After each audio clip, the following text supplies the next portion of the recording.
Hi, everybody. Welcome to a GZERO special report governing AI before it's too late. That's right. It's an urgent problem. I'm Evan Solomon, the publisher of GZERO Media. Look, long before the Barbenheimer phenomenon broke out, there was a significantly more important phenomena that happened. Now, it happened years ago, but maybe the date to look at is November 30th, 2022. That's when something called ChatGPT launched. And for many people, that's the beginning of the AI revolution. Now, of course, you might think, no, it doesn't. It started, the Greeks had an idea of a robot that would protect Crete. What about the Turing test back in the 50s or 1956 when AI began as a field? Yes, there's a long tradition of AI, but now it poses an urgent problem for governments and for people, and urgent potential opportunities. The question now is how to govern AI. What do governments do? To find out, I'm joined by the founder of both GZERO Media and Eurasia Group, Ian Bremmer, and also by Mustafa Suleyman. He is one of the co-founders of a new AI company called Inflection AI, but you may know him also as one of the founders of DeepMind, which was sold to Google back in 2014. They've come together to publish an incredible article in Foreign Affairs on the AI paradox, how to govern AI. What do we need to do? How do we get it right? Is it even possible, or is this tilting at AI windmills? Well, let's find out. Ian and Mustafa, first of all, thanks for joining us. I didn't get the memo not to have a jacket, but I guess you guys did. Well, we've spent more time with each other over the past few months, so it's gotten more casual. Yeah, I got that. Ian, let me start with you. Bill Gates has said things like AI is as important, as impactful an innovation, for example, as the computer itself. Just let's start with the big picture. Ian, give us a sense of how significant the AI revolution is and why this moment is so urgent. Well, it's, just a year ago, there wasn't a single conversation I was having with any head of state, any top minister, any head of a multilateral organization that was asking me about AI. Today, literally every one of them is concerned about it in fundamental ways, as an opportunity and also as a danger. I've never experienced anything remotely like that in my 30 years as a political scientist. The other thing I would say is that the powers that have control of this AI and the AI revolution are not governments. They're overwhelmingly technology companies in the private sector. So it's interesting. I mean, almost any other governance challenge I've ever dealt with, I felt more or less like I could try to write that piece by myself. I mean, I could get some research around it. This is one that I just couldn't do, because actually, if you want to understand it, and certainly if you want to govern it, it turns out you actually have to work with the people that are doing the technology. And those are, first and foremost, these engineers, these scientists, these technologists, and these owners of these companies. And that's been, for me, it's been quite a learning experience. And it's also been very eye-opening as someone who lives in what we consider a Westphalian world, right? A world where governments are the dominant political actors. When we talk about AI, we're increasingly not talking about that at all. And that's where I think this is so interesting. Ian, that's not just an interesting answer. It's probably the best intro to Mustafa I can imagine, because that's one of the reasons you co-wrote the article. Mustafa, give us a sense, because people are hearing about this in the frothy press, and they talk about the money's pouring into AI. Governments are worried. There's some folks who are saying this is the end of the world, and some people are saying this is the beginning of the greatest upside. Can you give us a sense from the inside, you know this world better than anybody, where is the AI technology now in terms of its capacity, and give us a kind of a picture of where it's heading right now? I think to many people, I can understand why it feels like the AI revolution just started last year in November. But actually, it's been going on for decades. And I think one way to sort of measure the rate of progress over the last 10 years is to look at the total amount of compute used to train the cutting edge models of the day over the last 10 years. And in 2013, when at DeepMind we created an AI called DQN, which played the Atari games, most of them to superhuman performance. So about 54 games. This is like Space Invaders and Breakout and games like that. It learned to play these games simply by interacting with the pixels on the screen and playing around with the joystick controls. It used something like 2 petaflops, so 2 million billion calculations. Since then, the total amount of compute has 10x'd every year for the last 10 years. And that's only a crude measure, but it is a really eye-watering number, far, far greater than the rate of increase in something like Moore's Law, for example, which I'm sure many people will be familiar with. And so in some ways, this trajectory has been quite predictable. We now have language models that can produce human-level quality text with the style and tone, and content of, whatever direction that you give it at any given moment. And that really is quite profound, because language is the technology of civilization. It's the way that we communicate ideas, it's the way that we negotiate, and it's the way that we ultimately get stuff done and create and invent. And so if that now becomes the preserve of machines, then I think you can start to understand why some people are feeling, very, very hypey about the potential for this to be truly transformative. And for our viewers and our listeners, obviously, we used to talk about the Moore's Law, computing power doubling every 2 years. We used to talk about the Turing test. Can a computer think for itself and sort of pass as human? As you talked about, Mustafa, your old company, when the computer beat the best Go player, Go, that very complicated game. All these were milestones. But we're moving into I want to throw a new term out, and Ian, you can define this, because you've talked about this a lot. A technopolar moment that, because of what Mustafa is talking about, it has created a new thing. What is the technopolar moment, Ian? The technopolar moment is when technology companies are functionally sovereign in the digital world. They define the platforms and how you behave on the platforms, what you see, who you interact with, whether or not you're allowed on the platform or not, how you behave. I mean, increasingly, the more time we spend intermediated by these algorithms, it's affecting who we are as people. It's not just nature and nurture anymore. It's increasingly algorithmic. So on the one hand, you can say, well, sure, technology companies are critical in the digital world, but the digital world doesn't matter that much. That was true when the internet was first started.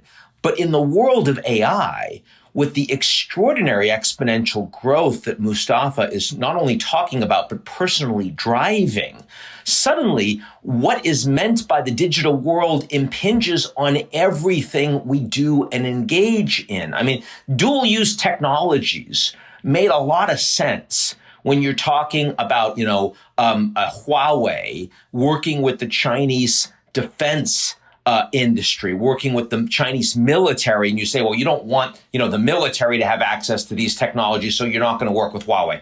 But when you talk about AI, everything is dual use. These are general models, and you can use them for the civilian, environment. You can use them for national security. And so what we're saying is that suddenly in a technopolar world, given AI's power, that you have a small number of technology companies, which in short order may be a very large number of technology companies, that are actually determining sovereign outcomes. And if governments want to play a role in that, if they want to set the rules for that, they need to do it like now. They really needed to do it a year ago, or they're going to be left behind. The technopolar moment that Mustafa and I are talking about is one that will define how power is distributed in the global order over the coming generation. I'm speaking with Ian Bremmer, the founder of GZERO and Eurasia Group, and also Mustafa Suleyman, the co-founder of Inflection AI. You wrote, Mustafa, in in the Foreign Affairs article about the technopolar moment that Ian's just describing. And you wrote this: if governments do not catch up soon, they possibly never will. What is the challenge to governments right now, and why it's so urgent? Look, here is the challenge. I mean, the returns to capital compound faster than the returns to other things. So if intelligence becomes capital, then companies are currently the creators of this new type of intelligence. And so they'll, of course, use that intelligence to advance their commercial agendas. Naturally, that's a great thing, and it will produce huge, huge value.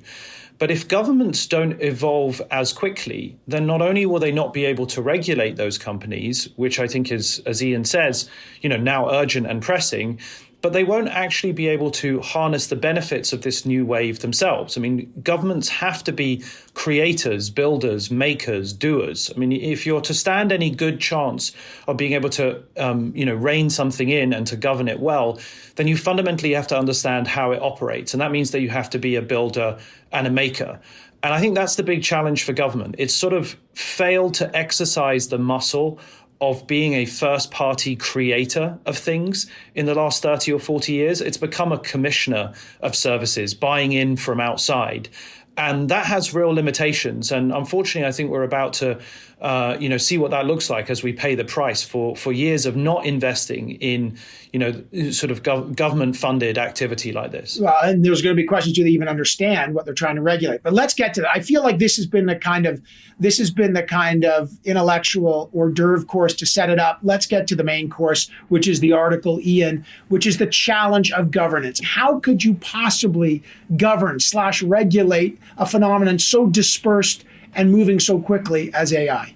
Well, we're proposing a techno-prudential set of policies, sort of like we have in global finance right now. It's called macro-prudential. This is the idea that you identify and contain risks to stability, to global stability that are coming from artificial intelligence, coming from the proliferation of this technology, coming from the disinformation that emerges from chatbots and also can be used and pushed by those that have access to them, but without choking off the innovation opportunities, the enormous wealth, the globalization 2.0 that can come from investing and using AI. So that's the backdrop. That is the challenge.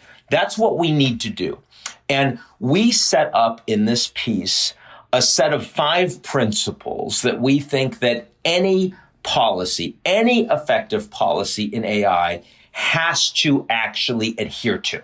And then we talk about what we think some of those institutions should be. So, I mean, if you want, I can list the principles really quickly. Do it. First, I like how you drop like a $47 word like techno-prudentialism, like it's nothing. But okay, but that's actually important to understand. What are the 5 principles, Ian, if you want to outline them real quick? Sure. They're a lot easier than techno-prudential, I'll tell you that. And by the way, the reason we like global finance as a backstop, not only because there are organizations that already exist that do this, that limit harm but maintain global stability, but don't choke off innovation. And they're not politicized because they know they need the global markets to function. You can be China, the US, Europe, doesn't matter. You know you need it. And that's why we have a financial stability board. That's why we have Bank of International Settlements. That's why we have the IMF, where the Chinese, they fully participate, just like the Americans, right? So that's what we need when we talk about AI in the technological space. So 5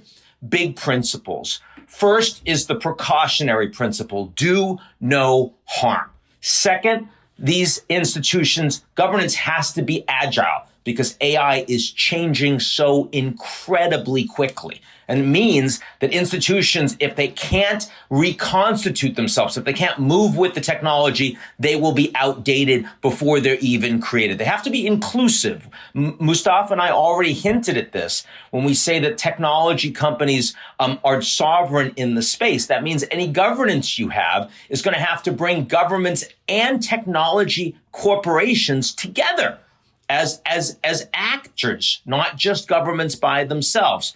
They have to be impermeable, because you can't have slippage. These have to be global. They have to involve the whole supply chain, because if you don't govern all of AI globally, given the proliferation of the technology, you're not governing it. And then finally, they need to be targeted. One size will not fit all. You're not going to do all of this with one global institution. There's going to be an entire architecture. So those are our 5 principles that I think if you want to have any success in the field and governance, Mustafa and I believe you need to adhere to those.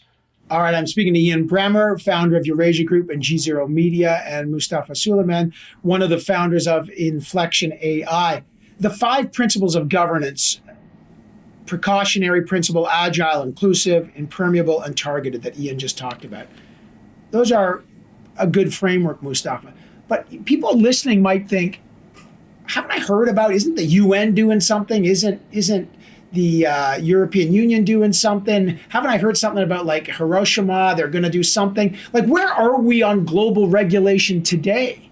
Yeah, it's a great question. I mean, I think there are lots of efforts. There's the EU AI Act, which has been drafted for the last 3 years, and there's various other proposals. The White House has just put out a set of voluntary commitments that 7 of the biggest large language model developers, myself included, signed up to, which I think is a great first step towards a more proactive and preventative approach. I do think that what's different this time with this round of efforts is that having the precautionary principle as a headline goal is actually unlike previous waves of regulatory proposals. I mean, to start with the principle that we should be techno-prudentialists, right, to be cautious, is actually quite exceptional. And I think that is a reflection of how seriously, we and other governments, I think, are taking this moment, that it's time for a slightly different approach to the one that we might be used to.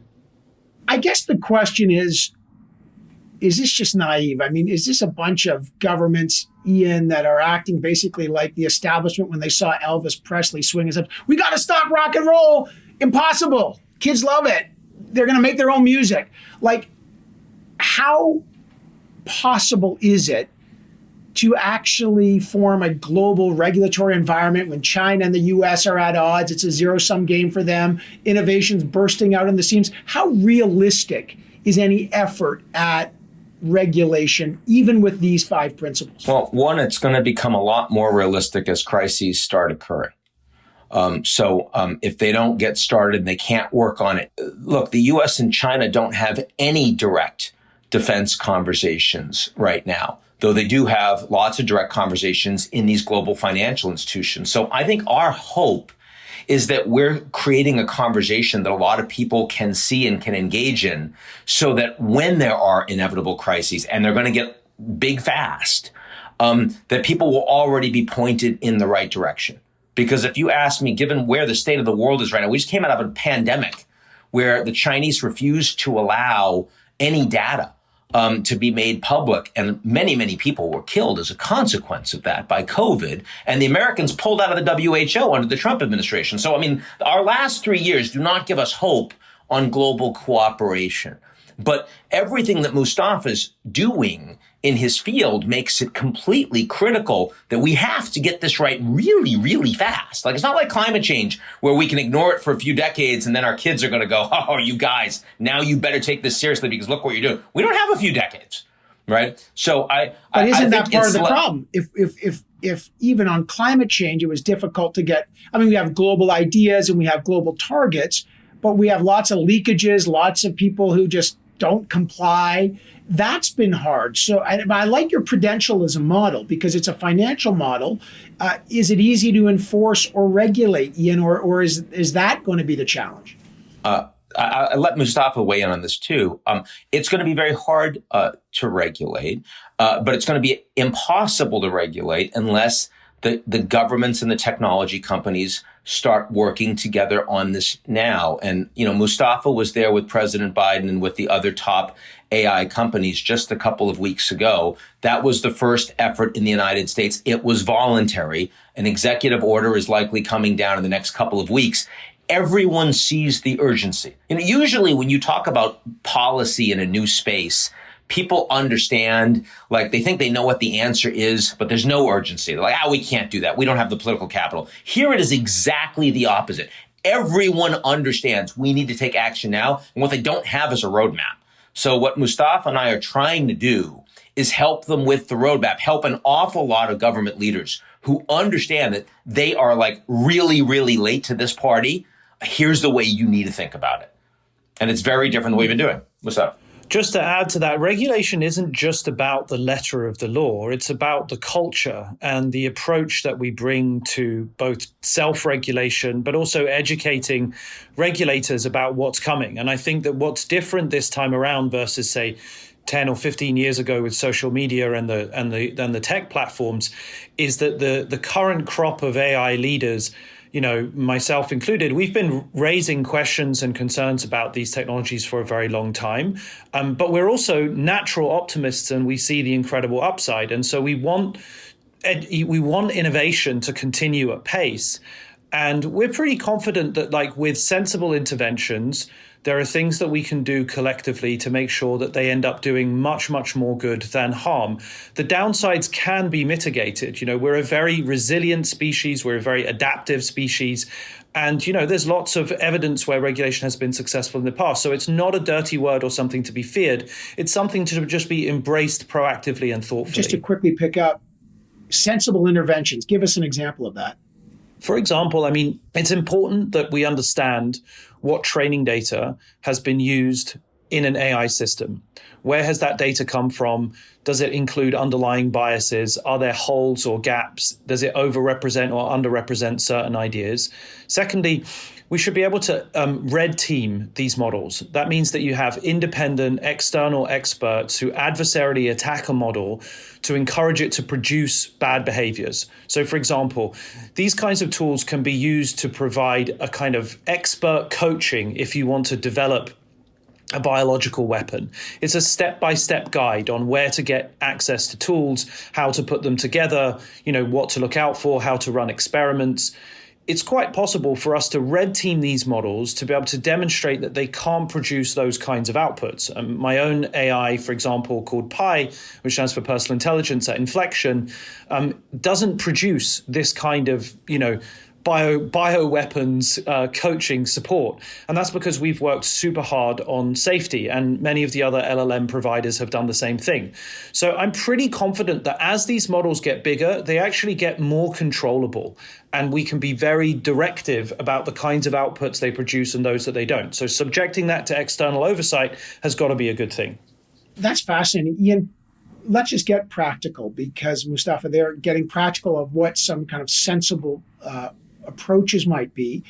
One of the aspects of the article says, okay, we've got the framework in terms of the philosophic underpinnings of the 5 principles that you've outlined.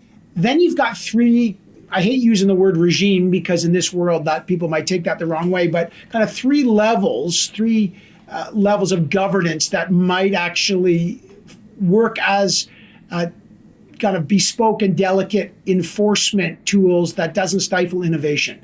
What are those 3 regimes? Well, I'll talk about one of them since I'm the analyst, and let Mustafa talk about the 2 that are going to have to be rolled out for practical purposes. And that is the United Nations for Climate Change has a model called the Intergovernmental Panel on Climate Change. And it is, for the last decades, you have a group of government leaders, of scientists, of public policy experts, all working together from almost every country in the world, trying to figure out, okay, what is the danger of climate change? And so in this world of polarization and polemics and misinformation and performative analysis, we all agree that there's 1.2 degrees centigrade of climate change. We all agree that there's 440 particles per million of carbon in the atmosphere. We all agree the extent of deforestation that's gone on, the lack of biological diversity as a consequence, the coral bleaching. The reason we all agree to that is because the UN set together a global body with no power at all, simply driving the analysis to understand climate change, which is changing dynamically with our world as we move to new energies and as we pump more carbon and methane in the atmosphere, right? All of this stuff. Well, we need that for AI. We need an intergovernmental panel on artificial intelligence that will allow everyone in the world to understand where AI is and how it's moving and where the opportunities are, how they align with sustainable development goals for humanity, but also the dangers of proliferation, the dangers of these models for national security, for the economy, for displacement of labor, for turning human beings into automata. I mean, all of these things. And that is doable so that even if you don't get global trust, even if you don't build institutions that force everyone into compliance, that all of the governments will see that they have to be rowing in a similar direction, even as competitors, because that's just the nature of the field. Speaking with Ian Bremmer and Mustafa Suleyman about governance of AI and the AI paradox and how governance could happen. Ian, you're talking about a global scientific body like the UN has for climate. There's two other levels. Ian kind of mentioned a kind of trust but verify model. Mustafa, what are the two other levels? Yeah, I'll address the second. Ian can tackle the third. So I think the second is having established the facts, the analysis, the insight. The next stage is really asking ourselves the question, how do we coordinate among the actual actors, the developers, the builders, the makers of these models today? And, there are some good lessons in the Financial Stability Board. This is a collection of central bank governors who have direct access to one another almost in real time across national boundaries, irrelevant of what is going on militarily or often diplomatically too. And they essentially operate as a kind of network of, information sharing and, efforts that really drive at stability through coordination. We imagine a similar kind of body for this technopolar age, where the companies largely are doing most of the development, still driven by companies and governments as well, but where there is a kind of geotechnology stability board. And the goal here is really to use that information generated from, the Intergovernmental Panel on AI, providing the factual updates, the audits, the red team reports, so that we understand where the size of these models are at the moment and what they're capable of doing. And then as more concerns arise, those best practices can be shared between and across the companies without stumbling into the existing sort of antitrust issues or other kind of anti-competitive constraints that there are. Kind of interesting, Mustafa, kind of, as you say, like a geotechnology stability board, like the Financial Stability Board. And Ian, there's a kind of, I guess, going back, we opened with Barbenheimer and Oppenheimer. There's kind of a verification. It's like almost like an arms control element to this. Yeah. So, I mean, if you think of the two that we've already mentioned, one is to understand where you are. It's to get the analysis right, just so that everyone knows this is the state of AI, the opportunities and the dangers. The second is, how do you respond when a dangerous disruption occurs? Like when the global financial crisis came, we all knew we needed to come together. We had fiscal tools, we have monetary tools. We need all the key actors to have a structure that they can respond when something really dangerous happens around AI, as it will. But the third is that the principal actors here, and here I'm talking about, at least for now, the United States and China and their core AI players, need to be working together, talking together to avoid the most dangerous types of proliferation as this technology gets exponentially stronger. You look at GPT-4 and you think it's all over? You're going to be kidding me. Mustafa tweeted this just the other day. It's like we are just at the beginning. Things that have seemed magical to everyone will be completely quaint and caveman-like within 12 to 24 months, right? And when you have that, it is critical that the countries that are most capable of blowing up the world have something that feels like arms control talks. We in the Soviets during the Cold War, we were still capable, even though we hated each other, we wanted to win. We were still capable of talking to each other about the state of play of the most dangerous and disruptive technologies. We must do that. Can that happen with China? I mean, you see, the Biden administration on the semiconductors. Evan, can that not happen with China? That's the question that you have to ask. With the Soviets and the Americans, we hated each other. Our ideologies were directly opposed, and we had virtually nothing in common aside from our collective humanity. With the Americans and the Chinese, the level of interdependence is massive. The level of technological dependence is still enormous, even though we've taken steps to decouple it in the past months and years. It should be much easier to do with the United States and China. The reason it feels more difficult is because we've entered a geopolitical environment where there is so much inward focus, where there is so much politicization and disinformation. There's so much divisiveness in our own countries that it makes it very hard to reach out. But ultimately, we're 8 billion people on a very small and fragile ball, and AI will prove that in ways that no other technology heretofore has. We have absolutely no choice but to work with the Chinese on this issue. All right, we're coming to the end of this. I have a couple more questions, but you talk about the importance of working with countries, China, the US, Mustafa, they're driving it. Ian earlier, and we'll get to this, bringing the technology companies into these treaties, into this process. But you're a developer, you know this better. Yeah, aren't people developing things in not just China and the US, all over the world? This thing's spreading fast. Young people may be doing this stuff in the garage. This is a heavily dispersed technology. How do you capture that type of innovation and bad actors that don't care about this but are very hard to track? It's a great point. And so I think that the part of the contradictory or confusing reality of how this technology is emerging is that it's turbocharging both ends of the spectrum, both at the very, very large scale language models developed by the biggest technology companies in the world. And at the same time, these models are getting into the open source and proliferating far and wide super quickly. So if you take the example of GPT-3, which was released in the summer of 2020, just 3 years later, people have replicated GPT-3 in models that are 75 times smaller. And that means they are that much cheaper to train and deploy in production. So that's really significant because that affordability drop means that everybody then gets access, if they want to, in the open source community to iterate and to combine and to update. And so we're going to see the same trajectory for GPT-4 and all of the subsequent model classes. It's highly likely that over a 2 to 3 year timescale, all of these models get 60 to 100x cheaper, easier to use, and therefore they'll spread far and wide. And so when we talk about the proliferation threat, that's really what we see over a 10 to 20 year period. I personally don't think that we're on the brink of enormous existential harms within the decade. But I think looking out further than that, when we're at, a GPT-15, for example, and remember that each jump between a model 3 and 4 or 4 and 5 is an order of magnitude. So 10x. It's not just an incremental jump. It's an exponential jump, a 10x jump.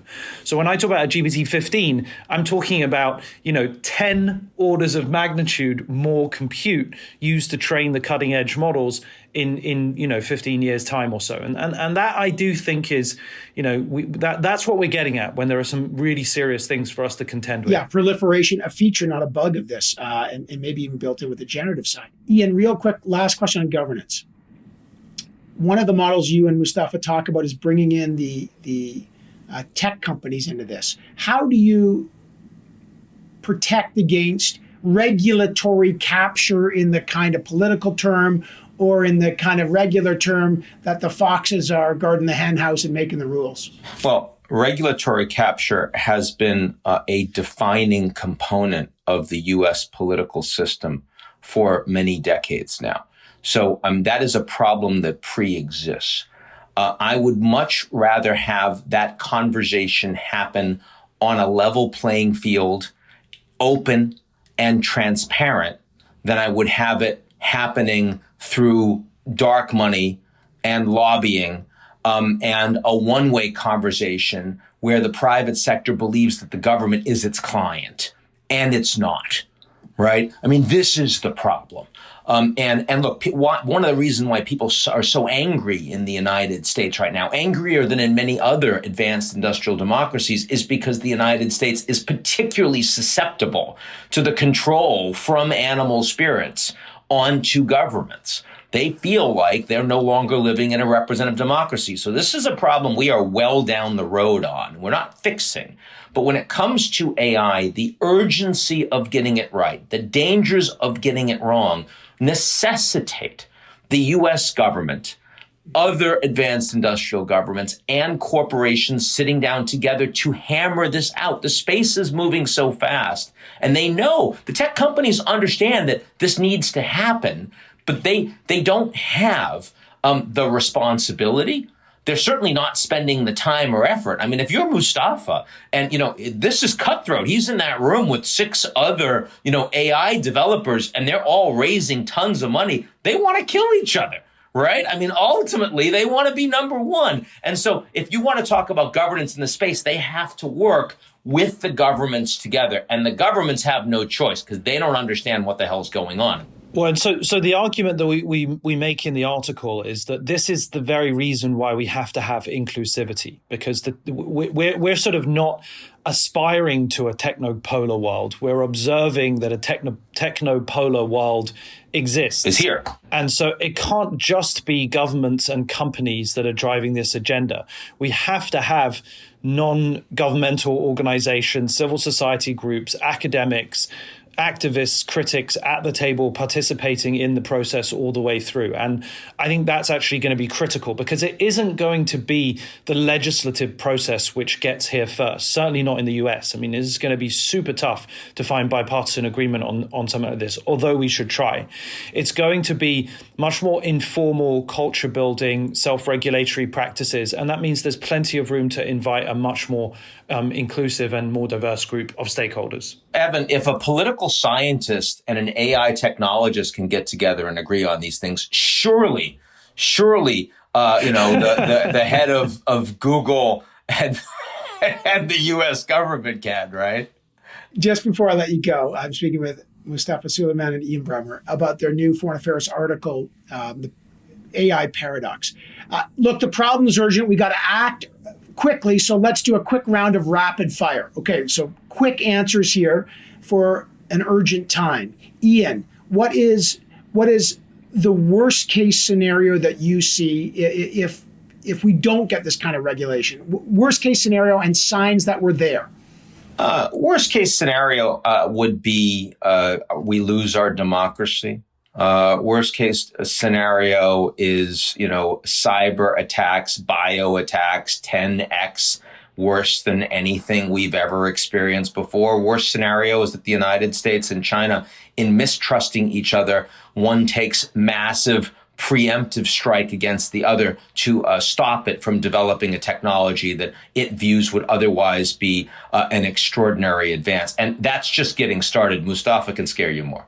I don't want to be scared more. Let's go to the other side. Best case scenario, Mustafa.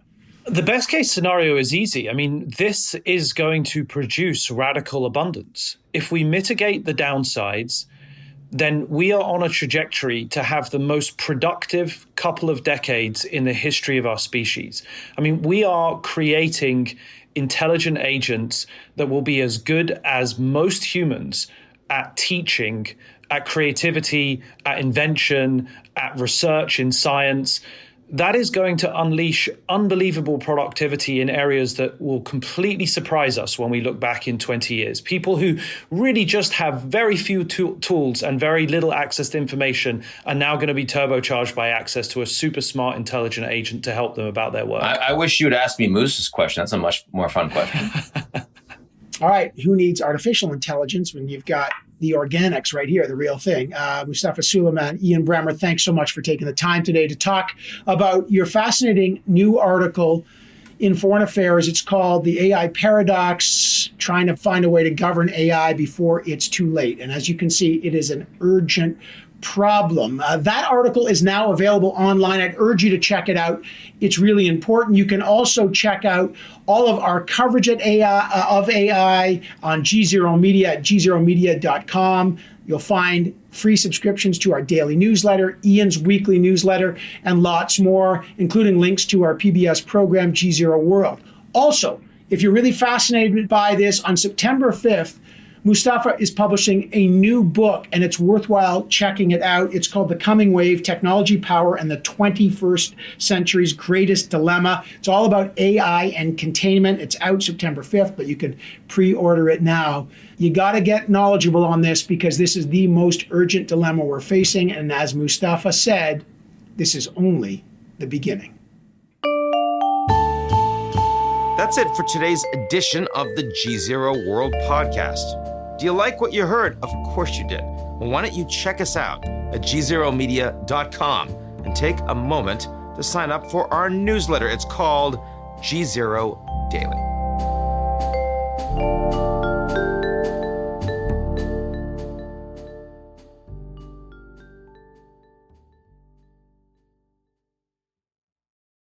You're listening to the GZERO World with Ian Bremmer podcast, your weekly geopolitical deep dive into the world's biggest news stories, featuring in-depth conversations with global leaders and newsmakers.